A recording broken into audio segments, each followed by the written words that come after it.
कौन चलो ये अच्छा है यार तुम लोग का हम लोग कंपेयर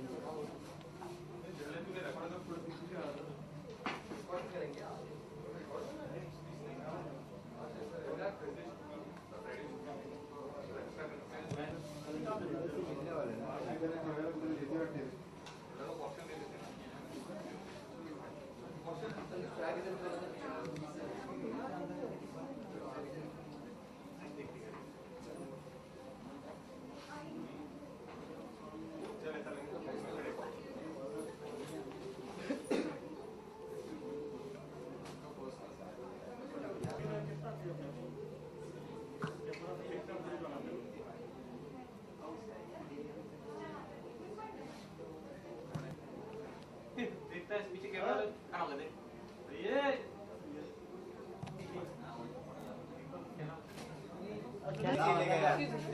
कर रहे हैं कि उन्होंने डिसाइड किया कि पंचम दा जैसा कि पंचम ने तो मेरे साथ कुछ 17-18 फिल्मों में काम किया है एंड श्रद्धांजलि देने में मेरी कोई औकात नहीं है।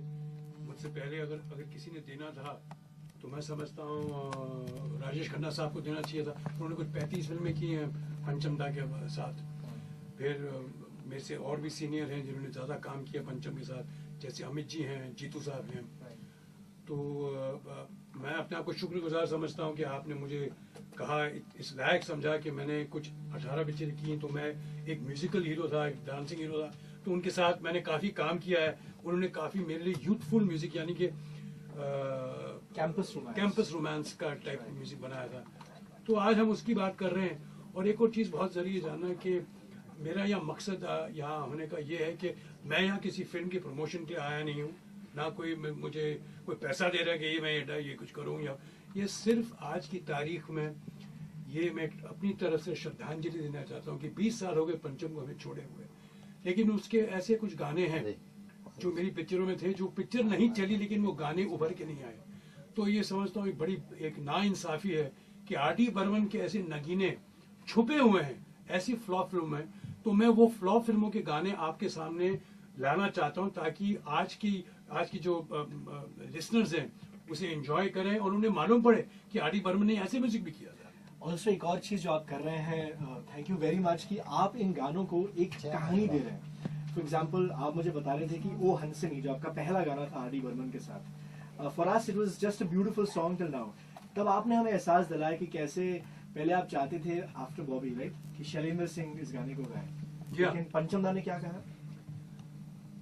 पंचम दा ने कहा ऐसा है कि मैं नया बॉबी से निकला था, हम लक्ष्मीकांत प्यारेलाल के कैंप के थे, बॉबी का म्यूजिक लक्ष्मीकांत प्यारेलाल ने दिया था, तो हम चाहते थे कि हर पिक्चर में लक्ष्मीकांत प्यारेलाल हो, हर पिक्चर में शैलेंद्र सिंह हो, लेकिन then it doesn't work that way ना, you have to work with everybody. तो खैर मेरी दोस्ती तो नहीं थी पंचम के साथ, तो जब हमने R.D. बर्मन के साथ काम किया तो पहला गाना उन्होंने रिकॉर्ड किया सांप से बढ़कर और जरीलाल साहब। उसके बाद चूंकि Pancham had to match the music of Bobby, और क्या म्यूजिक चला था रोमांटिक है वो, तो पंचम के पास मेरे हिसाब से उनके किटी में, उनके बैंक में वो गाना शायद था, वो हंसनी, but he definitely wanted Kishore da to sing it and he told the producer कि भाई गाना है लेकिन ये गाना किशोर दा गाएंगे। तो प्रोड्यूसर मेरे पास भाग के आया कि भी ऐसी बात है। तो मैंने कहा यार मेरी आवाज़ तो शैलेंद्र सिंह की, अब आप कैसे गाना किसी और से गवा सकते हैं? इसे ठीक है, फिर हमें वो गाना नहीं मिलेगा, आप सोच लीजिए क्या करना है। तो then I had to take the right decision because it had to be very fair to the producer and to the music director. तो मैंने कहा जैसे म्यूजिक डायरेक्टर चाहे उन्हें बोली करने के लिए, but that is how Kishore da came into the picture. Not that Kishore da तो बहुत बड़ी हस्ती हैं, वो उन्होंने मेहरबानी की कि उन्होंने गाना गाया वो। But you were also sharing with me कि कैसे पंचम दा म्यूजिकल इफेक्ट्स जो क्रिएट करते थे अपने गानों में। तो चालू ही हो गया यार, बंद कर, हो गया ठीक है, मेरी आवाज चली। Okay, thank you so much. बाहर आएंगे वो, okay, thank you, thank you. we'll get the photographer's still pictures. ऋषि जी का जन्मदिन आ रहा है 4 तारीख को, and it is also the 20th anniversary, death anniversary of पंचम दा। तो ऋषि जी वेरी इंटरेस्टिंग डिसीजन, इस बार वो अपना जन्मदिन सेलिब्रेट करना चाहते हैं पंचम दा की म्यूजिक के साथ।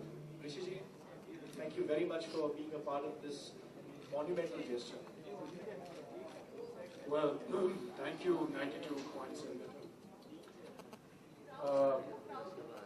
आप लोगों को पहले बता दूं, आज मकसद जो है मेरा यहाँ आने का वो ये है कि आर.डी. बर्मन साहब मेरे दोस्त के अलावा एक बहुत बड़े आर्टिस्ट, बहुत बड़े फनकार थे। आज की तारीख में हम उन्हें खो चुके हैं 20 साल पहले। ये सब चैनल कोई ना कोई, हर एक्टर का जब जन्मदिन होता है तो उसके गाने बजाते हैं, ये वो। तो मैंने सोचा इस मौके का फ़ायदा उठाया जाए कि मेरा जन्मदिन है और 20 साल हो गए पंचम जी को जुड़े हुए। तो मैं अनिरुद्ध के साथ अनिरुद्ध के साथ इनको श्रद्धांजलि, यार ये पहले तो अपना माइक्रोफोन नहीं करो, माइक